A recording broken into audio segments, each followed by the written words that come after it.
Michiganders to stay safe on the roads. You know, it's been nearly 5 months since the first cases of COVID-19 hit our state. 5 months, and we still don't have a comprehensive national strategy from the federal government. We don't have a federal mask mandate or a widespread testing plan. And the federal government has not yet agreed on a recovery plan to help the states and locals mitigate the unprecedented impact that this virus has had.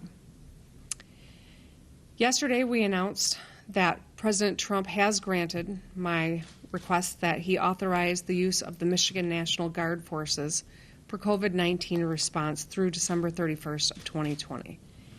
And for that, we are grateful. I do think it's worthy of note, however, that the President decided to fully fund the National Guard activities in 2 other states, while the rest of us are funded at 75%. The states of Florida and Texas have been determined to be funded at 100%. It's unfortunate that this is the case because every one of us is confronting COVID-19. The rest of the states who've got to operate at 75% will have to make some hard choices about whether to continue National Guard missions for testing, disinfecting public spaces, distributing food, and more. This is yet one more reason that we need direct funding to the states for the next recovery, in the next recovery package. Michigan and states across the country need the federal government to step up so that we can continue providing critical services and protecting families and businesses from COVID-19. It's time for the President and Congress to work together in a bipartisan way to pass the recovery package to support state governments, families, frontline workers, and small business owners. People across the country are counting on the federal government to put partisanship and games aside and start working together for the benefit of all Americans. And here's what we need: aid to state and local governments so we can continue providing critical services to families. States across the country are struggling because of unprecedented impact that this crisis has had on our budgets. We also need extension of pandemic unemployment benefits so that working families can pay for things like rent and utility bills. We need an increase in SNAP benefits because nobody should have to worry about how they're going to put food on the table during a global pandemic. We need funding for child care to help our crucial frontline workers who put their lives on the line every single day to take care of us so that their kids can be taken care of.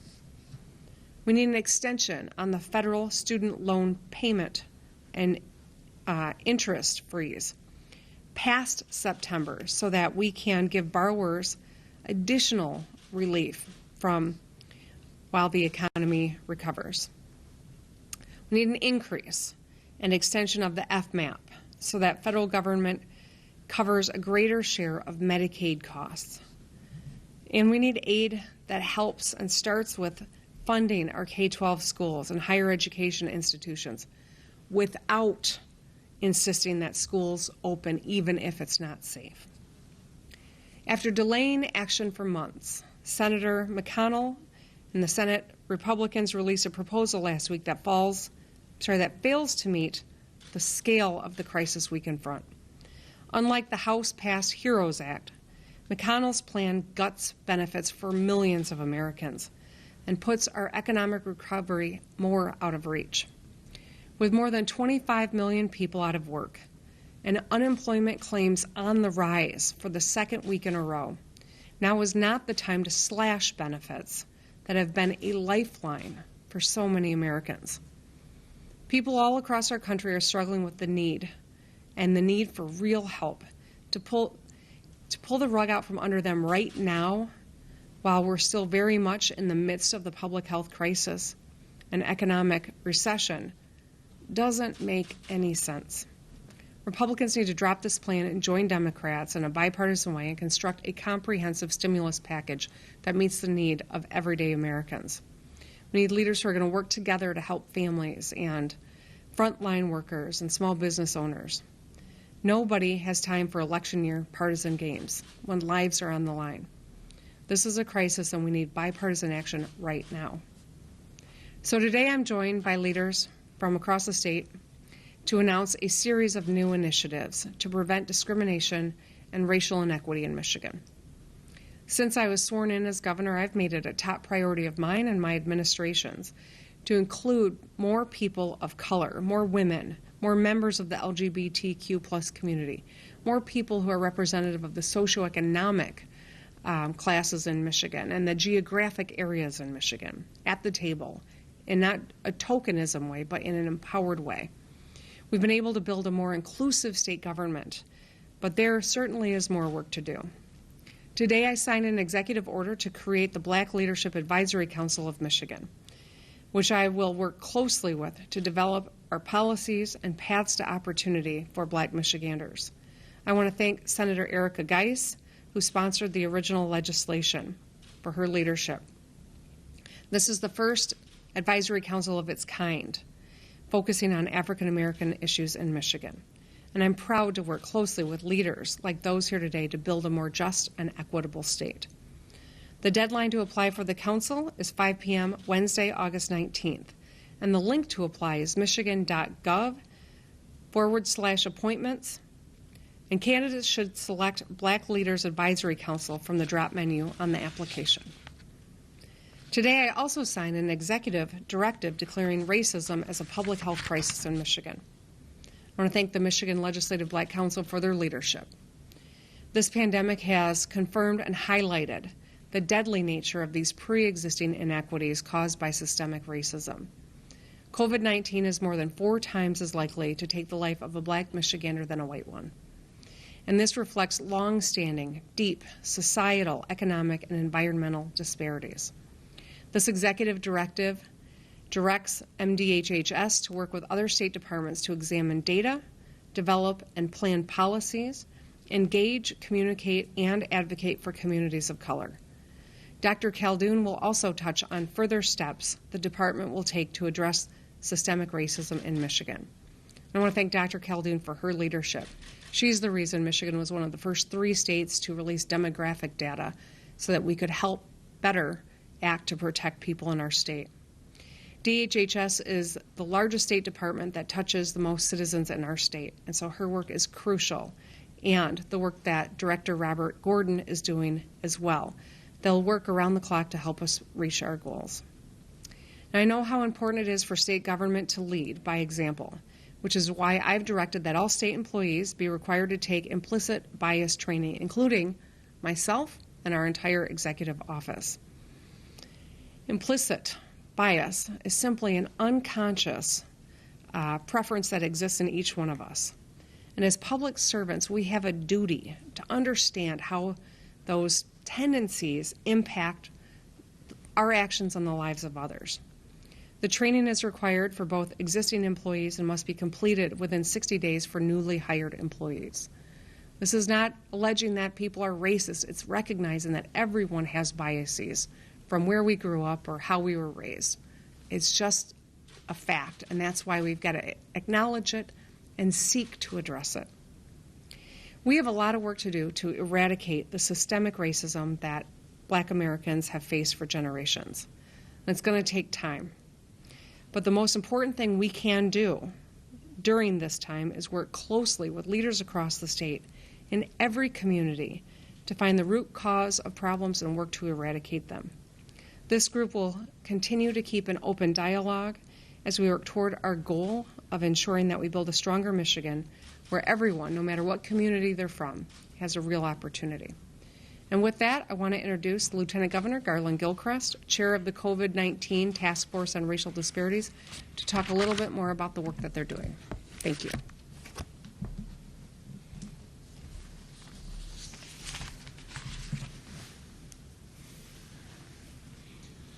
Thank you, Governor.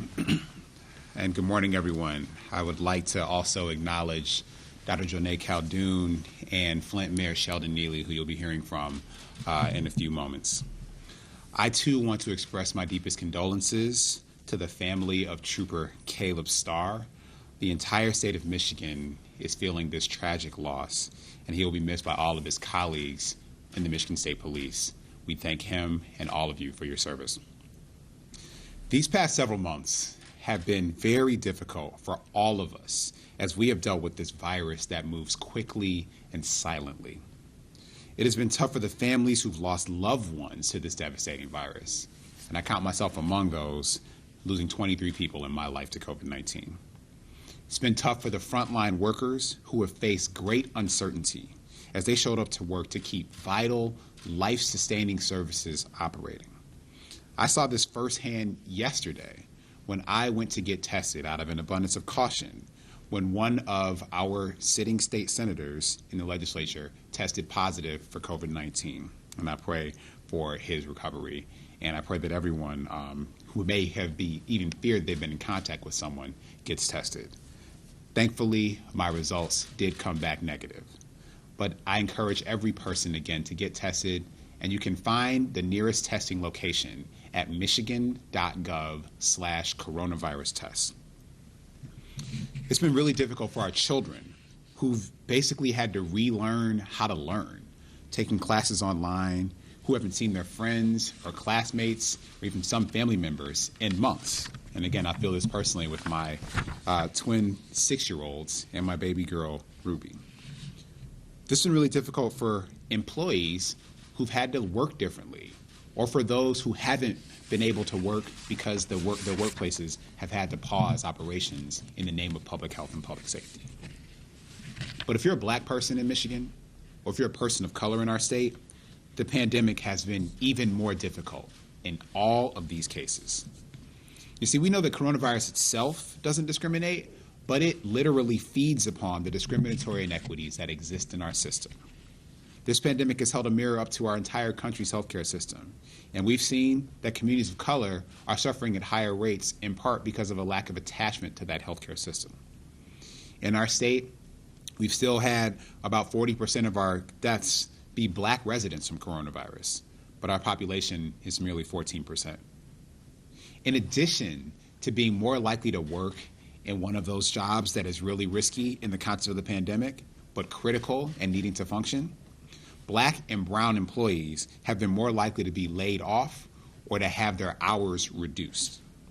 A report from the University of Michigan actually found that nearly half of black Detroiters and a third of Latino Detroiters say they have lost their jobs due to this pandemic. And we all know too well that businesses owned by black and other people of color entrepreneurs have been more likely to have had to close down and less likely to receive government assistance, especially from the federal government, the assistance that they would need to keep the paychecks flowing, to keep people on their payrolls, and to not close their operations and continue to be the anchors that they are in the communities. While these injustices in our country, frankly, have been exacerbated and intensified by coronavirus, they are as old as America itself. They're the same inequities that after the killings of George Floyd and so many others have motivated Americans from every background and identity to confront the legacy of systemic racism that has been a stain on our nation for centuries. That is why we're saying what should have been said long ago. Racism is a public health crisis. However, it is not enough to simply label an injustice. We have to actively take steps to replace injustice with justice. This formal declaration from our administration creates the space for state departments and agencies to specifically examine, respond to, and coordinate all of our policies and programs to quickly and substantively put Michigan on a path to address these issues head on. The governor mentioned signing an executive order creating the Black Leadership Advisory Council. This will be a leading pillar of this effort to lay a new foundation of equity and inclusion in Michigan. The Black Leadership Advisory Council is among a set of diverse ethnic commissions within the state of Michigan's government. This council will include at least one person between the age of 18 and 35 to bring the experiences of our young Michiganders. The council will also include at least one person who is an immigrant or has experience on immigration policy. See, black folks, we are the largest racial minority in the state, but this council, as the governor alluded to, is the first of its kind in Michigan that will elevate and engage Black leaders and our representatives. It will build upon the work that we've begun with the Michigan Coronavirus Task Force on Racial Disparities. And it will expand the scope of that work to develop policies to address disparities in health, create generational economic opportunity, lead to community investment, provide access to affordable and available housing, increase public safety in the truest sense, make investments in education, environmental justice, and broadly create more opportunities for Black Michiganders to pursue happiness and success. When we have full and complete representation, we have policies and programs that can address people's full and complete concerns. We are one of the first states, and still, unfortunately, to this day, one of just a few states who are actually tracking and reporting our cases of coronavirus and COVID-19 deaths by race and ethnicity. We're the first administration to join our neighbors in the March for Justice as we marched down Woodward in Detroit after the murder of George Floyd. I was also proud to join protesters on the west side of Detroit at Dexter and Davison. We were the first state to form a task force to specifically and explicitly apply the full force of state government to address the racial disparities that we have seen during this pandemic and how they connect to longer-term health disparities. And we were the first administration to require implicit bias training in state government and in medical professional licensure processes. So just as we've used data and science and evidence to drive action during this crisis, we will use data and science and evidence to act on equity and inclusion. The state will begin examining this data to document the differences in health outcomes among racial and ethnic groups in Michigan and how it must be collected, analyzed, and made publicly available to help leaders implement equitable policies. This will help departments better understand how racial disparities in societal, environmental, and behavioral factors intersect to affect resources like good jobs, access to healthy and affordable food and housing, equitable transportation options, quality public education, and opportunities for diverse entrepreneurs. The Equity Impact Assessment Tool, which I'm frankly very excited about, that Dr. Khaldun will speak to, is another thing that we're introducing. The Michigan Department of Health and Human Services has launched this tool to further address implicit bias and how we can make sure that equity is centered in the choices that we make as state government. This will use data, community engagement, and analysis as a way to make sure the policies and the practices within the department are providing the best services in mitigating inequities and disparities. If we are going to design a new system that works for everyone, we need to ensure that everyone has a seat at the table. That is why we're putting out this call to action today for people to step up and lend their voices and experiences to building a better Michigan. You can start by applying for the Black Leadership Council. Advisory Council. I want to second that and go to michigan.gov/appointments to do so.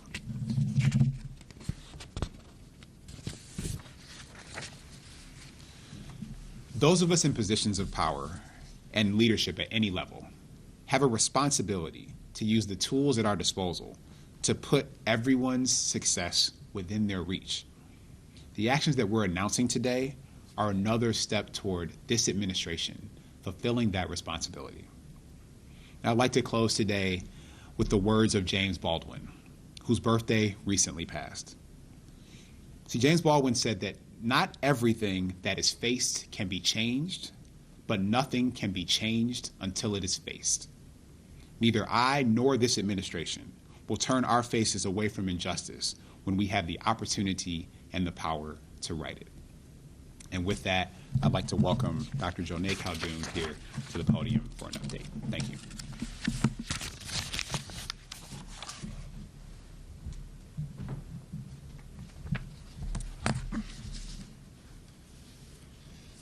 Good morning, and thank you, Lieutenant Governor and Governor. So I'm proud to stand with Governor Whitmer, Lieutenant Governor Gilchrist, and Mayor Neely today to declare racism a public health crisis. As has been discussed many times, communities of color are disproportionately impacted by many health conditions, whether it's cancer mortality, heart disease, diabetes, maternal mortality, infant mortality, and now COVID-19. The statistics are staggering, and we must do better. And let's be clear, these disparities have nothing to do with genetics and race. They are due to unequal treatment and racism that have plagued our society for centuries. But I'm encouraged because there is something that we can do about it. Declaring racism as a public health crisis means that we will and must tackle this with urgency and intention. I'm excited about the steps that the Michigan Department of Health and Human Services is taking under the leadership and commitment of Director Robert Gordon, but also the expertise and dedication of the department's Diversity, Equity, and Inclusion Council that has been championing this work for years.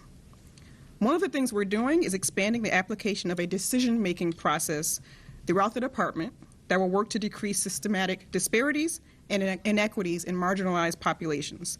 This tool is called an Equity Impact Assessment, and it provides a concrete, organized, and objective way of assessing processes, budget allocations, policies, and programs with an equity lens. We know that inequities created and perpetuated by programs are sometimes unintentional, and they're embedded into historical government systems and processes. And the Equity Impact Assessment will guide MDHHS leaders to think through implications of their decisions on minority populations and will absolutely help reduce disparities and inequities. We're going to start with the Department of Health and Human Services, but then also work with other departments and agencies on implementation of this tool. So I'm excited because this is something that is concrete and it will drive change, and I'm proud of our department for leading these efforts. So let's talk about COVID-19 and where we stand in the state. Yesterday, we announced 84,050 cases and 6,220 total deaths in Michigan. Overall, we are seeing a plateau in cases after a slight uptick in June and July. And as we have seen throughout this pandemic, the disease spread looks different by region. I'm going to go through that now. So the Detroit, Grand Rapids, and Kalamazoo regions have just over 40 cases per million people per day and have seen a steady decrease over the past 2 to 3 weeks. The Jackson and Upper Peninsula regions both have about 35 cases per million people per day and have also seen decreases over the past 1 to 2 weeks. The Saginaw region has just under 30 cases per million people per day and has seen a decrease over the past week. And the Lansing region also has just under 30 cases per million people per day, but they have seen a 2-week increase in their rate of cases as well. The Traverse City region is currently the only region of the state that has under 10 cases per million people per day, and they continue to see a decrease over the past 3 weeks. We also continue to focus on our testing. So we are now holding steady at about 28,000 tests per day, and that's about 2% of our population per week that is getting a test. And the good news is that our percent of tests that are positive is also now trending down. It's at 3.4%, down from 3.7% the previous week. Our hospitalizations and deaths continue to remain steady and low, particularly the deaths. These are all good signs, and we will continue to monitor these metrics. But as we all know, even if a trend is stabilizing, it only takes a few people to create an outbreak and have the disease spread rapidly. So these plateauing trends are not reasons to let our guard down. There's still disease spread across the state, and we're still seeing several outbreaks across the state in every region. So last week, our local health departments identified 99 new outbreaks that they were investigating, and that's an increase from the 78 new outbreaks that they had the previous week. These outbreaks continue to occur in a variety of settings. The top categories for outbreaks are our skilled nursing facilities and other long-term care facilities, social gatherings, and schools, and it includes colleges, child care centers, and day camps. So we still have to keep fighting this disease that's still very present across the state. We're seeing way too many outbreaks, and our cases are not yet low enough to think that we can let our guard down even for a moment. So that means the basics. Again, wearing masks, washing hands, maintaining 6 feet of distance between yourself and others really remain the best thing that you can do to protect yourself and the community. And please know that even though our recent numbers of deaths are low, we're still learning every day about new research on the long-term health impacts of COVID-19. So this means anyone, including young people, can have long-term lung, brain, and heart damage. So please do not think that you are invincible. Testing continues to be incredibly important. So if you work outside the home, if you're sick, or if you've been exposed to someone who has been sick, please go and get a test. You can go to our website, www.michigan.gov/coronavirus test, or you can call 211 and someone will help you identify a site. We have over 300 testing sites across the state. And I will continue to remind you, please answer the phone if someone from a health department calls you or now sends you a text message. We have been able to successfully reach out to 97% of contacts of positive cases within 24 hours, but only 47% of those calls are actually being completed. So this means that people are still not answering their phones, or we might have a wrong phone number. Please do your part. Speak to us if we call you. It is one of the most important things that we can all do to keep disease spread as low as possible. So we've come a long way since the spring, but we still have much work to do if we're going to keep disease spread down and get our kids back to school in the fall. Thank you. And with that, I will turn it over to Mayor Neely.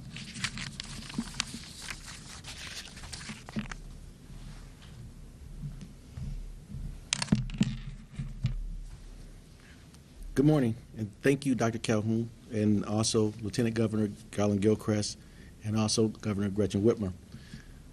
You know, I also want to lend my support and prayers to the Starr family, lost trooper. It's definitely difficult times in our community when we lose a true community patriot and also an officer. So we, from the community of Flint, will also extend our prayers to the family. And being a strong man of faith, I've always been taught that praise is an act of your actions.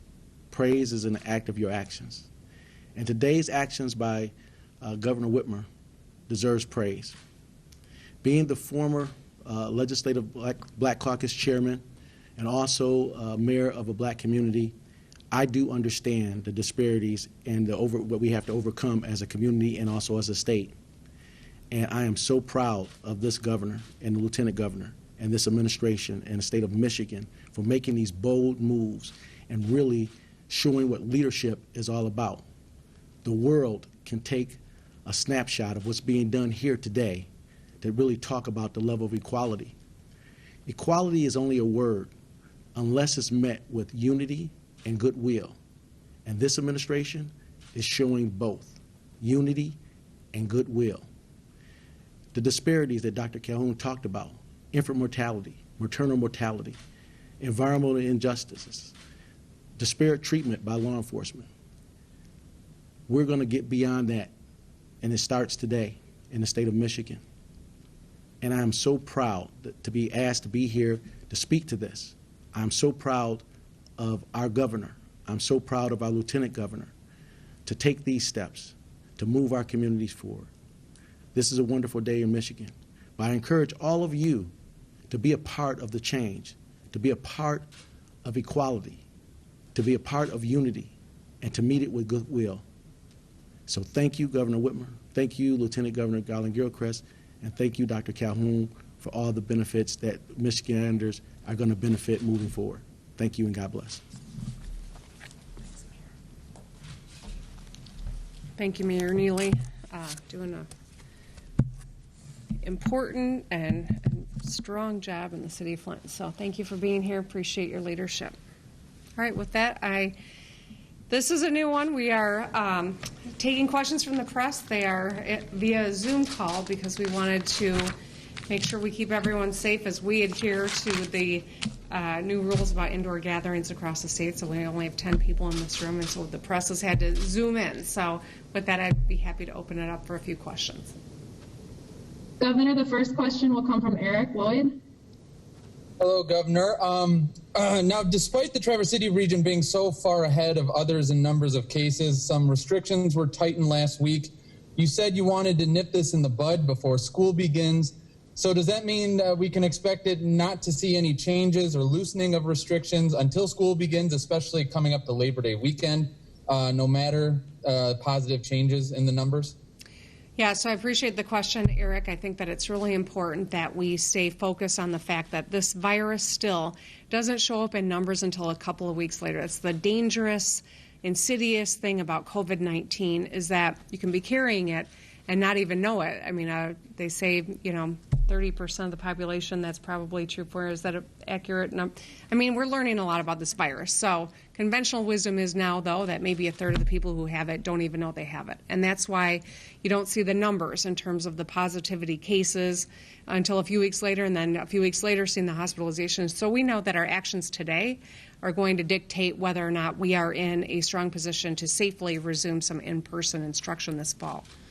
If you look around the world at what's happened in countries that have resumed in-person instruction, the countries that have done so successfully are the ones where they've seen their numbers continuously declining.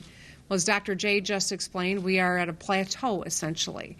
Countries that have been successful have less than 10 per million per day. We are well above that all across the state of Michigan right now, and that's why it's really important that we tighten up where we can. We're trying to avoid moving back a phase. That's something that I'm hopeful we can prevent from happening. But it's all going to be dictated by what people do. And we will see it in the numbers in the next week, the next 2 weeks, the next 3 weeks. If people are serious about masking up and washing their hands and not congregating, it's going to be really important. Eric, I'll be up in your part of the state to memorialize former Governor Bill Milliken, who was our state's longest serving governor. And we are very strictly observing the executive order when it comes to gatherings. And it's because every one of us has to do our part. So can I tell you with certainty that there will be no more changes for the next 3 weeks? No, of course I cannot. Because what will drive all of decision-making will continue to be the epidemiology and the public health needs all across Michigan, and of course our goal of keeping the economy engaged and getting our kids back in school. The next question will come from Rod from Channel 4. Yes, hi, Governor. The question about the mask mandate, your enforcement mandate, are you seeing enough results? And can you discuss the enforcement measures that are in place and whether you think that this can get contentious and how you prevent it from getting there? So I appreciate the nature of the question. I know that every time we issue an executive order, people want to immediately go to enforcement and the punitive nature. But I think what's really important is that these executive orders are about trying to increase compliance with what the scientists and public health experts are telling us are the best practices. It's about increasing compliance. It's not focused on punishing those who don't. It's about increasing the knowledge, the understanding, and really trying to change the culture. I'm grateful that President Trump has worn a mask. I am glad to see people on both sides of the aisle starting to advocate masks because we've got to get the politics out of this. Now is a time for us to band together. It has been said we are at war with a virus. It's important that we act like we're in war, that we lock arms from a distance and all do what we need to win this war. And it's just as simple as a face covering remains the best tool we have to be successful. There's still no cure. They're making strides on vaccines, but there's not a vaccine yet. And even if we get to a point where there's a vaccine, when we get to a point that there's a vaccine, it's going to take time to produce it in mass so that there are quantities available for people all across the country and around the globe. And so that's why we're focusing on changing the culture so that people understand masking has got to be a part of our way of life for a while. We do have some flagrant violations, and that is why I've got an executive directive to all the departments of the state to make this a priority. I know that the vast majority of businesses are trying to do the right thing. We've seen increased compliance in our retail spaces and in our grocery stores, and that's what we're really going for. It's not about punishing people, it's about protecting people. The next question will come from Christina Ford. Governor, how comfortable are you with the return to learn plans you've been seeing many are going with hybrid plans, and I've seen at least one district who's going to be going in person full time. So right now we are in phase 4 in the majority of the state. We're in phase 5 in 2 regions of our state, and that would permit some in-person instruction. Because we have so many districts across the state of Michigan, it was important for us to give kind of the guardrails about what is going to be expected in particular phases of the My Safe Start plan. In phase 4, in-person is permitted, but there are a lot of protocols and requirements to keep students safe. This is a decision that has to be made at the local level, though, because in Lansing, I can't tell you precisely what the individual assets and challenges are of all these hundreds of districts that we have. That's why the school board is there, and that's why the superintendents are there. And it's also why it's so important that parents are educated and engaged on the making of these plans, as well as our teachers and bus drivers and all of the educational workforce. This is about all of us, and we got to get it right. Now, my daughter goes to East Lansing. She's been informed that she will be learning from home, at least for the beginning of the term, perhaps longer. We will see. We know that the Lansing region is in phase 4. We, as Dr. Khaldun just described, we are seeing our numbers have an uptick in the last couple of weeks, and so the Lansing School District has decided not to resume in person and be at distance. These are decisions that have to be made at that level. Now, we have given the guardrails, and if we move back a phase, they will have to deploy their distance learning plans. But this is, I think, a source of consternation for all of us.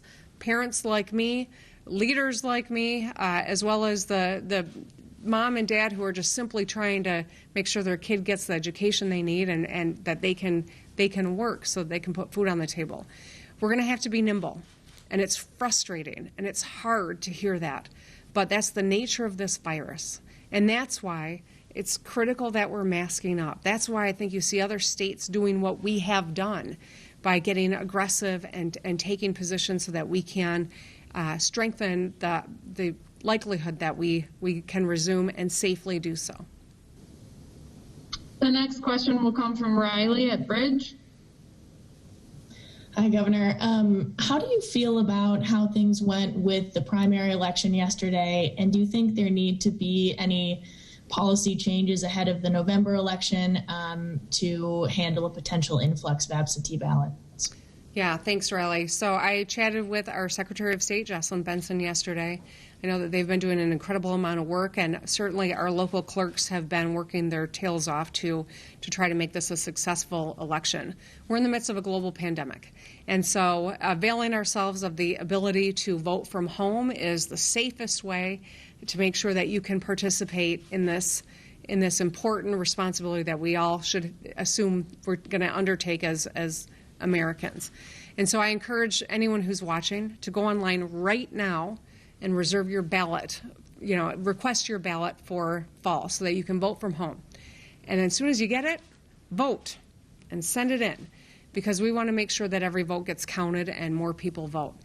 But in order for us to produce an accurate count as quickly as possible, I do think that it merits some changes. And I am glad that the Secretary of State indicated the Senate Majority Leader is open to taking some of these, and that the Speaker of the House appears to be as well, for at least my understanding. I'm eager to work with them to give our local clerks the ability to do some of the processing, not counting, but processing earlier on so that we can get a count closer to when the polls close. And I think that there are perhaps some additional reforms that we might want to undertake. But having this vote yesterday, learning the lessons from it, and quickly adapting our system so that we are smarter and we can produce an accurate count quick is something that I think is important, and I hope it's important to everyone in the legislature too. The next question will come from Mackenzie Frost. Hi, Governor. You're mentioning the plateau, and I'm just wondering, how long does the state need to stay in this plateau of new cases before you're willing to loosen some of these restrictions, especially as we get a little bit closer to school? Well, I'm going to ask Dr. J to step in and chat a little with you about that. But first, I'll say this. This plateau at this rate is not, it's better than an increase, But what we want to see is a decrease over the course of a couple of weeks. And I think, the fact that we've staved off what we saw to be a very concerning increase that's positive. But now is no time to spike the football. This is still concerning in terms of the number of positive cases that we're seeing. And with that, I'm going to hand it over to Dr. Khaldun. Thank you. So that's right. What you want to see is not just a plateau, but also a decrease in cases. And if there is going to be a plateau, it's a plateau that's very low. So ideally, we would want it to be under 10 cases per million people per day, and a trend that continues in that way.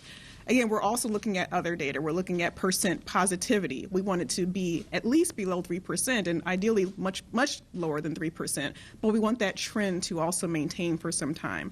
Again, we're also watching our hospitalizations, we're watching our deaths, we're making sure our testing capacity is what it needs to be. So there are many things that we're looking at to determine how we move forward with the phases across the state.